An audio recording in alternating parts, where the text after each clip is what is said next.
श्री शिवाय नमस्तुभ्यम दोस्तों आज हम आपको बज बारस की कथा सुनाते हैं। यह कहानी गाय और बछड़े की है। बज बारस का व्रत भादो मास की कृष्ण पक्ष की बारस को किया जाता है। इस दिन महिलाएं गाय और बछड़े की पूजा करती हैं। इस दिन महिलाएं गेहूँ, मूंग जैसे अनाज का सेवन नहीं करती। इस दिन चाकू से कटी हुई कोई चीज़ भी नहीं खाती हैं। इस दिन केवल महिलाएं ज्वार, मक्का, चना या बेसन से बना खाना खाती हैं।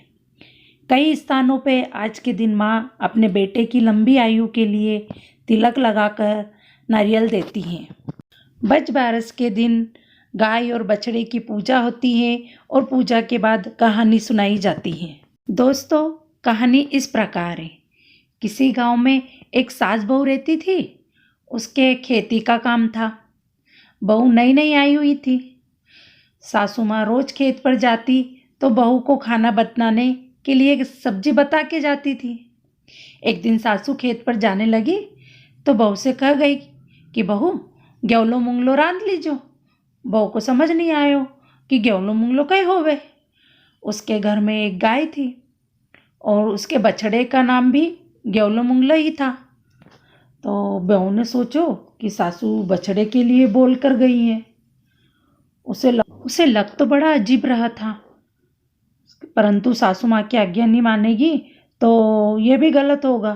तो उसने जब गाय को चरने गई तो गाय के पीछे उसके बछड़े की सब्जी बना दी।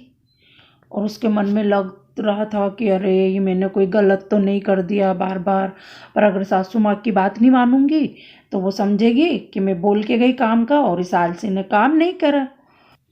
बहू को भी मन ही मन अच्छा तो नहीं लग रहा था, पर उसने बार बार भगवान से सब कुछ ठीक करने की प्रार्थना करती रही, क्योंकि उसे भी चिंता थी कि शाम को जब गाय घर आएगी और उसके बछड़े को नहीं पाकर उसकी क्या स्थिति होगी। गाय कैसे परेशान होगी।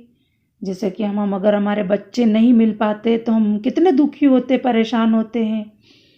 अब जब शाम हुई तो सासू घर आई। उसने बहू से पूछा कि बहू खाना बना लिया। बहू ने कहा, हो सासू माँ, आपने जैसा कहा था वैसे ही गौलो और मूंगलो की सब्जी बना ली। अब सासू गाय के बछड़े के पास गई कि उसको अब सुबह से चारा नहीं डाला तो चारा डाल दो। वह जब बछड़े के पास गई तो बछड़ा नहीं था वहाँ। तो सासू माँ तुरंत बहू के पास गई और बोली कि बहू बहू बछड़ा कहाँ गया। अब बहू रोने लगी और रोते रोते उसने कहा कि आपने ही तो कहा था कि गेवलो मूंगला की सब्जी बना लीजिए, तो मैंने बछड़े की सब्जी बना ली। सासू बोली, अरे बहू तूने यो कहीं करियो। अब सासू माँ तो माथा पकड़ के भगवान से प्रार्थना करने लगी। इधर शाम हुई और जब गाय घास चरकर वापस घर लौटी तो बछड़े के लिए रमाने लगी।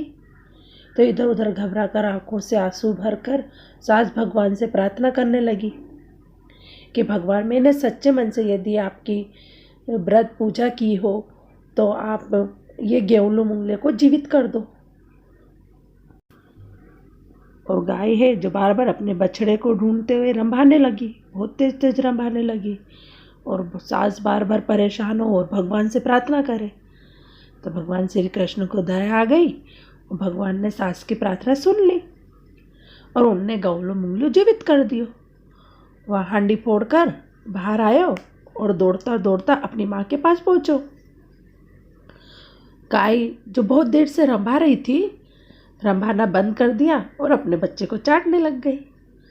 उस दिन के बाद से ही महिलाएं बज बारस के दिन गेहूँ और मूंग का भोजन नहीं करती है और गाय बछड़े का पूजन करती है तथा शाम को गाय के आने से पहले भोजन करती है और शाम को जब गाय आ जाती है उसके बाद भोजन नहीं करती है।